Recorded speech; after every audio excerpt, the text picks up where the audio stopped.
The White House just moments ago announcing an executive order setting reciprocal tariff rates from 10 to 41% on dozens of countries. And President Trump saying Canada, of course, one of America's closest allies, now faces a 35% tariff. And that we're just hours away from those tariffs going into effect. But what does that actually mean when the tariff numbers sort of change at the whim of one person on any given day at any given time? Richard Quest is here, host of Quest Means Business. Richard, I was reading your social media post. Yep. Where with, your typical call it like it is, you said that the trade agreements Trump has announced are, quote, largely garbage. And you weren't saying that just to throw it away, shall we say? No. There's a reason that you were saying that. Right, because the president only has one thing in his goal, and that is a headline tariff number. 15%, 20%, 10%, doesn't matter. This goes back decades, as you know, Erin, from Donald Trump. He loves tariffs, so he's got his headline number. As for the rest of these deals, Japan invests $550 billion, EU $600 billion, $750 on exports, UK, oh, here's a good one, the UK will adopt a structured, negotiated approach, whatever that is. South Korea is going to give the president $350 billion to own and controlled, selected by myself. But there's no mechanism for any of this. There's no enforcement. There's no penalty. Nobody knows what this means. It's I'm going to build a factory for $5 billion and fill in the blank state that has struggled. Right. Yep. And 10 years later, the $100 million was put in. And that's why it's that, except for exponentially bigger. Correct. And it's again and again and again. But the president has got what he wanted, which was a headline tariff number. These deals will never come to fruition. If you think I'm wrong, they'll be fiddled, they'll be changed, they'll be fudged. Trade deals run to thousands of pages and take months, if not years, to negotiate. You don't do it like this. No, and even when you say, oh, it's this number, it changes all the time, to your point about enforcement. There's none. So there's no one even knows what to enforce or where to enforce, right? So each one of these countries is going home going, we got away with 15%. Never mind that other garbage. We got away with 15%. I know this because I've spoken to the ministers involved. They are all basically saying, how can we get away from this with the least price payable? And they feel that they're succeeding. Well, yeah, but they're fooling themselves, Erin, because tonight's a good example. In the last 3 days, we've had Brazil with Bolsonaro.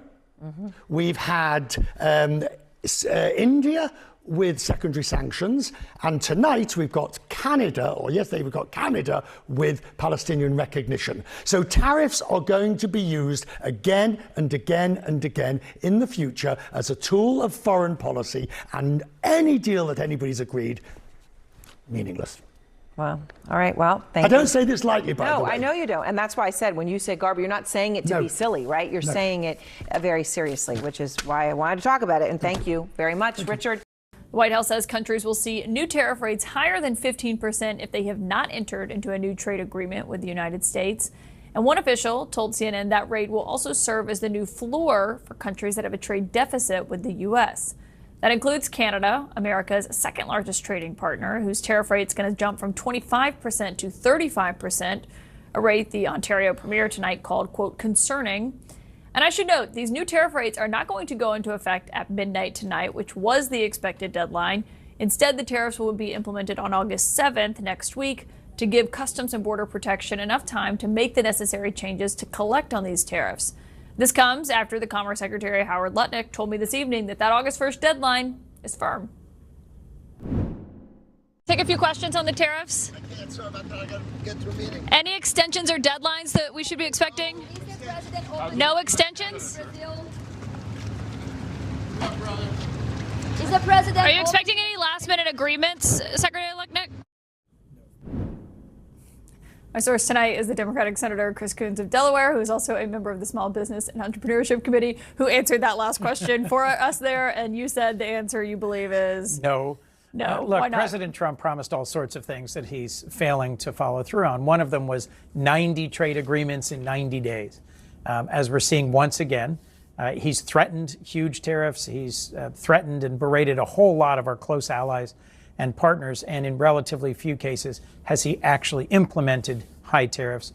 we're getting closer to when he may very well in another week implement tariffs against dozens and dozens of countries. I'll remind you, a tariff is a tax that average American consumers pay. In an interview, the Secretary of the Treasury earlier was bragging about how much money they think they'll bring in. They may well bring in a huge amount of money, but that will be paid by American consumers. It'll raise prices, it'll raise the cost of living, it'll raise inflation. Do you think once these go into effect that we're going to see that change when it comes to inflation? Because it stayed relatively tame through the other rounds and the other considerations, but it seemed to be maybe more of a wait and see period. But the White House was saying, you guys warned against all of this and this didn't happen, to economists who had predicted the worst. Largely because they didn't implement them. So remember, it's become almost a running joke. Taco Tuesday, Trump always chickens out on tariffs. He has threatened to impose huge tariffs on a number of our closest trading partners and then delayed them again, and delayed them again. So to the extent we may be about to see, for example, a 35% tariff on goods from Canada, that would have a significant impact. So we haven't seen huge increases in inflation and costs, or a big drop in the stock market, or a big drop in economic growth, because they haven't implemented tariffs of the level that Trump's been threatening. If he actually goes through with it now, finally, I think it could have some very negative consequences for businesses of all types and for families all over the United States. Yeah, I mean, this executive order basically means he's significantly putting higher tariffs on virtually every trading partner the United States has. It's got a 15% rate that's the new tariff floor, which the United States has a trade deficit for those countries. That's about 40 countries that'll at least pay that. And then the tariff is lower for many of the nations in the April 2nd reciprocal tariffs, but it's still higher for some of them, some of the biggest ones. I mean, you look at this, it's got Syria 41%, Switzerland's at 39%, but you look at this list, Cambodia's on there, Vietnam's on there, well above 15%. Some of our largest trading partners, Canada, the European Union, Brazil, are going to see significant increases, double-digit increases. And that contributes to the cost of living. So, for example, if affordability in housing is one of the biggest problems in the United States, you can't build new housing at scale in the United States without wallboard from Mexico, without plywood, lumber from Canada. Lots of the core inputs for building housing come from other countries, from our closest trading partners. For most Americans, most of the vegetables and most of the fruit that you eat come from other countries. So whether it's shoes and clothing, whether it's electronics and cars, whether it's construction and housing, we're going to see increasing costs if Trump actually imposes tariffs as high as he's threatening. China and the U.S., they have yet to strike a trade deal, but they do have a trade truce in place. That is until August the 12th. Let's go now live to CNN's Mark Stewart joining us from Beijing. This is obviously a very complicated one, Mark. This is still quite fresh, still going through all the details from the White House. From what you've been able to see, the impacts, they appear to be pretty far-reaching, though. No question, Polo. I mean, let's just look at this from the broader context of the global economy. These tariffs are historic, they are high, and certainly do have the potential of changing the way the world does business. We have tariffs targeting known allies such as Canada, and of course adversaries like China, where I am based. So there is a mix of implications here. Let's take a look at the markets, because Asia is the first place where trading really began since these announcements were announced. Right now in Asia, we are seeing declines across the board.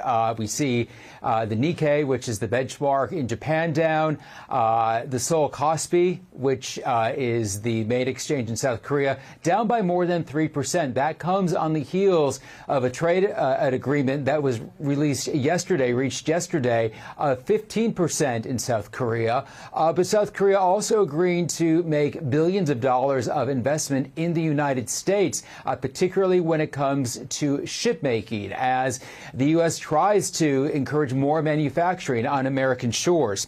As far as the tariff impact here in Asia, not a surprise that we're seeing declines, because if you look at where some of these tariffs are targeted, we have Taiwan at 20%, Malaysia 19%, Vietnam at 20%. These are all important trading partners.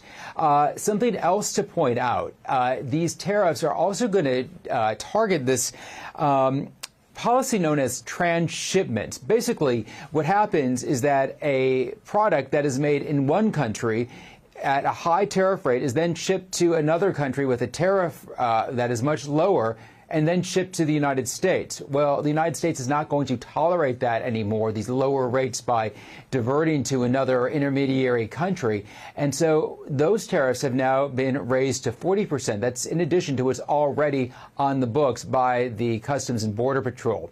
So there is going to be some change in the way business is conducted.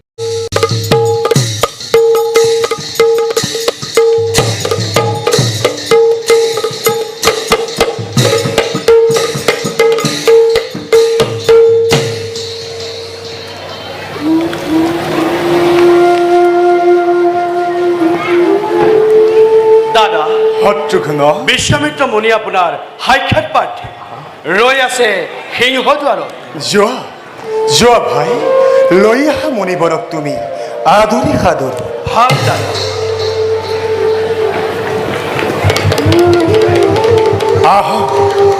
আহক মণিবৰ আপোনাৰ শুভ আগমনে পবিত্ৰ কৰিলেই অযোধ্যা নগৰ আমাৰ সেৱা গ্ৰহণ কৰক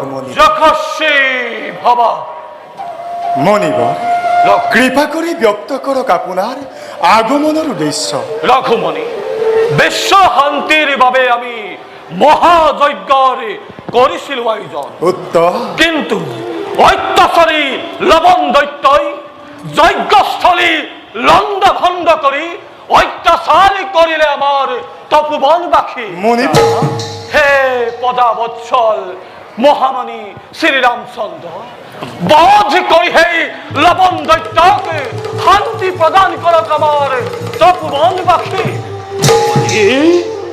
তাৰ ইমান স্পৰ্ধা তপোবনবাসীকো সি কৰে অত্যাচাৰ দাদা আজ্ঞা দিয়া দাদা এই মুহূৰ্ততে বধ কৰো সেই পাখণ্ড দৈত্যক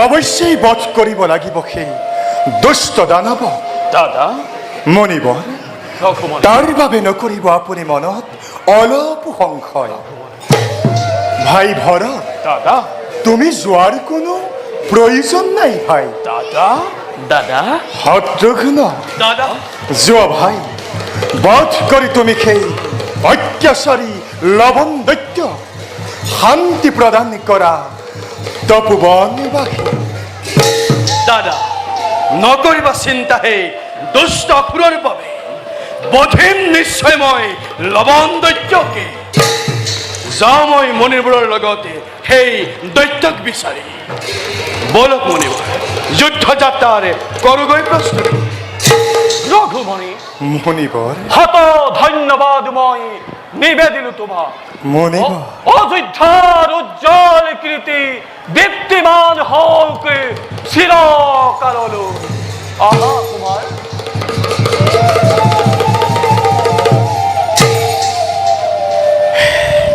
বলা ভাইহঁত আমিও যাওঁ ক্ষন্তে কৰোগৈ বিশ্ৰাম বলা দাদা